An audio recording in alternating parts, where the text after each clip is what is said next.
Ezra Langston had always enjoyed his quiet drives home from work. As a successful financial advisor in his mid-40s, he valued these moments of peace, away from the hustle and bustle of his busy office.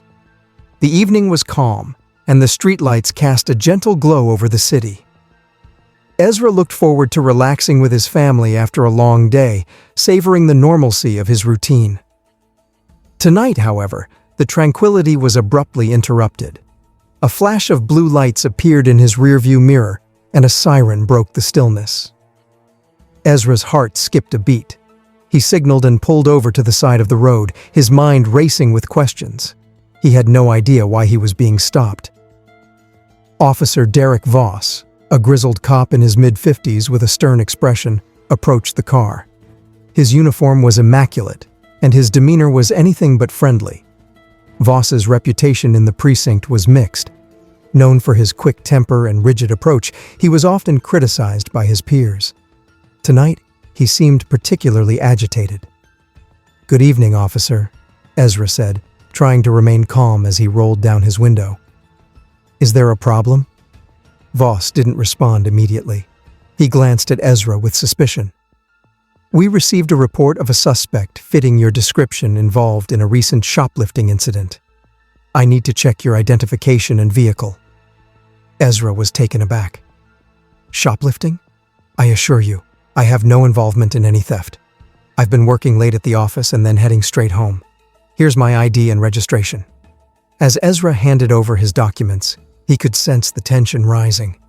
Officer Voss's eyes narrowed as he inspected the papers. "Your story doesn't quite add up. We've had reports that the suspect was driving a vehicle similar to yours. I need to know where you've been tonight." Ezra's patience was wearing thin, but he remained composed. "I was at my office, then I went to a meeting. I can show you my work logs and call my office to confirm. You'll see I have nothing to do with this." Voss's hostility was clear. "I don't need to see any logs. You're just another guy trying to dodge responsibility. Stay put while I check your vehicle." Ezra Langston's nerves were on edge as he waited for Officer Voss to return. He glanced at his watch, hoping that the situation would be resolved quickly. The night was growing colder, and Ezra's thoughts turned to his family waiting at home. He wanted nothing more than to get out of this tense encounter and go back to his normal life. When Voss returned to the window, Ezra tried to stay calm. "Officer, I understand this might be confusing, but I have evidence that proves my alibi. Here are the work logs from my office and the email timestamps from the meeting I attended earlier. I can also call my office manager if you need more confirmation." Voss looked at the documents briefly, his expression unchanging. "This doesn't mean much. We've had similar cases before, and people always claim they're innocent." Ezra's frustration was palpable, but he tried to maintain his composure. "I'm not claiming innocence. I'm providing proof. I have no reason to lie. If you call my office, you'll see that I was there until after the alleged incident." Voss's hostility seemed to increase. "I've heard it all before. Just sit tight while I check your vehicle." Rookie cop Jasper Flint, who had been observing from the side, felt increasingly uncomfortable. Jasper had only been on the force for a few months and was still learning how to handle tense situations. He had seen Voss handle similar stops with more patience, but tonight felt different. He approached Voss quietly, trying to avoid drawing attention. "Maybe we should take a closer look at this. Ezra's story seems solid, and his documents check out. Perhaps we're making a mistake." Voss's face hardened. "I'm in charge here. Just follow my lead." Jasper hesitated but nodded. He felt torn, knowing that something was off but feeling powerless to intervene. The growing tension between Voss and Ezra was uncomfortable, and Jasper's unease only deepened as he watched the interaction unfold. Officer Derek Voss stood by Ezra Langston's car, his frustration simmering as he prepared to arrest Ezra. The evening had not gone as he had hoped, and his patience was wearing thin. Ezra had been cooperative, but Voss was determined to assert his authority, convinced that the man before him was somehow connected to the shoplifting incident. "Sir, just wait here while I finish up." Voss said curtly as he started to radio in for additional instructions. He was preparing to place Ezra in handcuffs when his radio crackled with a new transmission. "Voss, this is Officer Talon Graves," the voice came through. Talon Graves was a respected officer known for his attention to detail and thoroughness. "We've apprehended the actual suspects involved in the shoplifting. They're currently being processed at the precinct." The words hit Voss like a ton of bricks. He had been so focused on Ezra, he hadn't kept up with the latest updates. His face hardened as he tried to mask his growing irritation. "Are you sure, Graves? I've got a guy here who—" "Yes, I'm sure," Talon interrupted, his voice firm. "The suspects match the description from the store's surveillance footage, not this guy. I suggest you wrap it up and let him go." Voss's jaw clenched as he stared at Ezra, who looked relieved but still anxious. He was a man caught in a situation that was quickly unraveling, and Voss could feel the weight of his error. Despite the clear evidence of his mistake, Voss was reluctant to fully admit it. His pride was bruised, and he struggled with the reality that he had targeted the wrong person. "What's the holdup, officer?" Ezra asked, trying to remain composed despite the tension. He had been waiting for what felt like an eternity, and now it seemed like the situation might finally be resolved.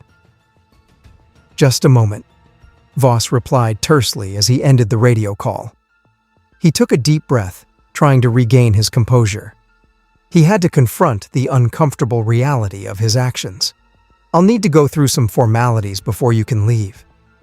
Ezra watched as Voss walked back to his patrol car, his shoulders slumped in frustration. The entire process felt demeaning and unjust. Jasper Flint, who had been silently observing the interaction, shifted uncomfortably. He had hoped that the situation would resolve smoothly, but he was aware of the underlying tension and Voss's refusal to acknowledge his mistake. As Voss returned, he handed back Ezra's ID and registration with a stiff nod. "You're free to go. Sorry for the inconvenience. We've found the real suspects." Ezra took his documents, trying to mask his relief with a polite nod. "Thank you, officer." Despite his words, the encounter had left him shaken and upset. He glanced at Jasper, who gave a small, sympathetic nod, and then at Voss, who avoided eye contact. As Ezra drove away, he couldn't shake the feeling of injustice. He was a successful professional with no prior run-ins with the law, and yet he had been treated with suspicion and hostility. The entire experience felt like a harsh reminder of the systemic issues that people of color often faced in their interactions with law enforcement. The evening had been long and unsettling for Ezra. He finally arrived home, but the warm embrace of his family did little to ease the lingering tension. His wife, Lena, and their 2 children greeted him with concerned looks, sensing that something was wrong. Ezra tried to explain the situation, but words seemed inadequate to convey the emotional weight of the encounter. "I can't believe this happened," Lena said, wrapping her arms around him. "It sounds like they were way out of line." Ezra nodded, feeling a mixture of frustration and resolve. "It wasn't just about the stop. It was the way Voss treated me. I was given no respect, no chance to explain myself. It felt like I was guilty until proven innocent." The more Ezra thought about it, the more he realized the broader implications of what had happened. It wasn't just an isolated incident, but a part of a larger pattern of unfair treatment and systemic bias. The emotional distress he felt wasn't just about the inconvenience, but about the deeper sense of injustice and humiliation. Ezra Langston's frustration with his recent encounter with Officer Voss had not subsided. That night, after recounting the ordeal to his wife and children, he knew he needed to take action. The treatment he had received was not just an inconvenience, it was a clear violation of his rights, and he wanted to make sure it didn't happen to anyone else. The next morning, Ezra made the decision to seek legal action. He knew it wouldn't be easy, but he couldn't let the experience go unchallenged. He reached out to Leora Penn, a lawyer known for her work in civil rights cases.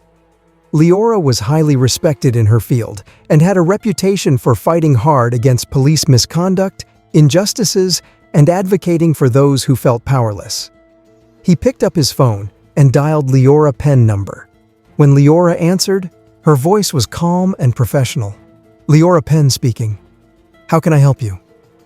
"Hello, Ms. Penn," Ezra said, trying to keep his voice steady. "My name is Ezra Langston. I recently had a very troubling encounter with the police. I was wrongfully stopped and accused of a crime I didn't commit. I'd like to discuss the possibility of legal action."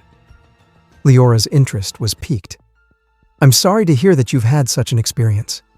Could you tell me a bit more about what happened?" Ezra explained the incident in detail, recounting how Officer Voss had aggressively questioned him despite his clear alibi, and how Voss had only released him after discovering that the real suspects had been caught.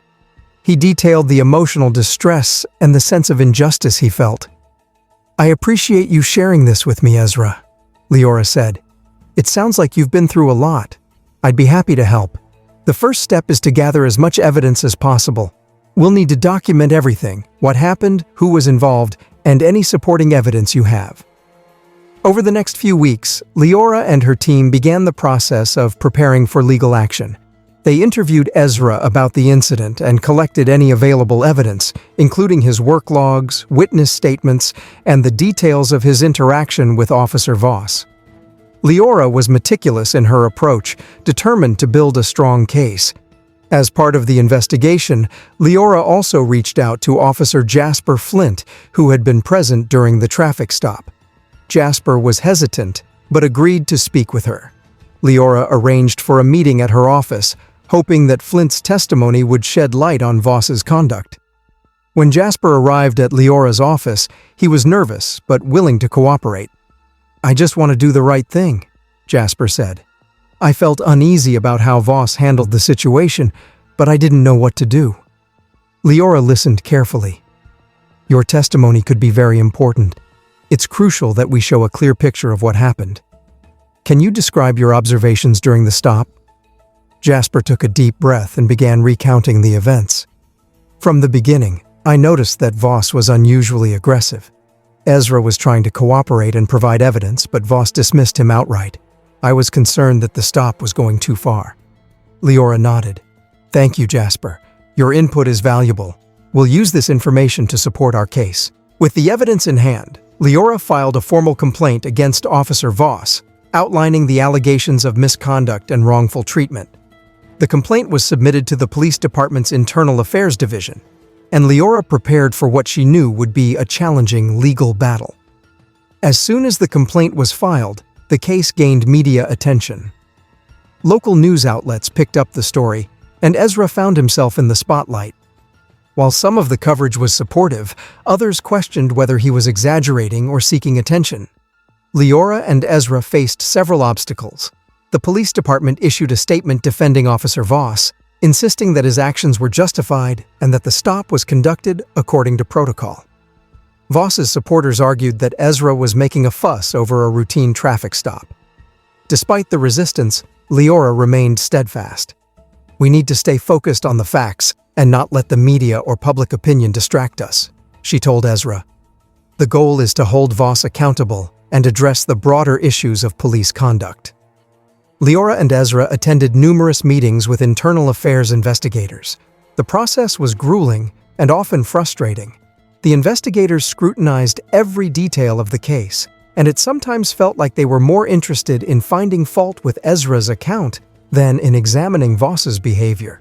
At one point, Leora received a threatening letter from an anonymous sender, warning her to drop the case or face serious consequences. She showed the letter to Ezra, who was deeply concerned but also determined not to back down. "This only strengthens my resolve," Leora said. "We're on the right path, and we have to see it through." Throughout the legal battle, Ezra's life was under a microscope.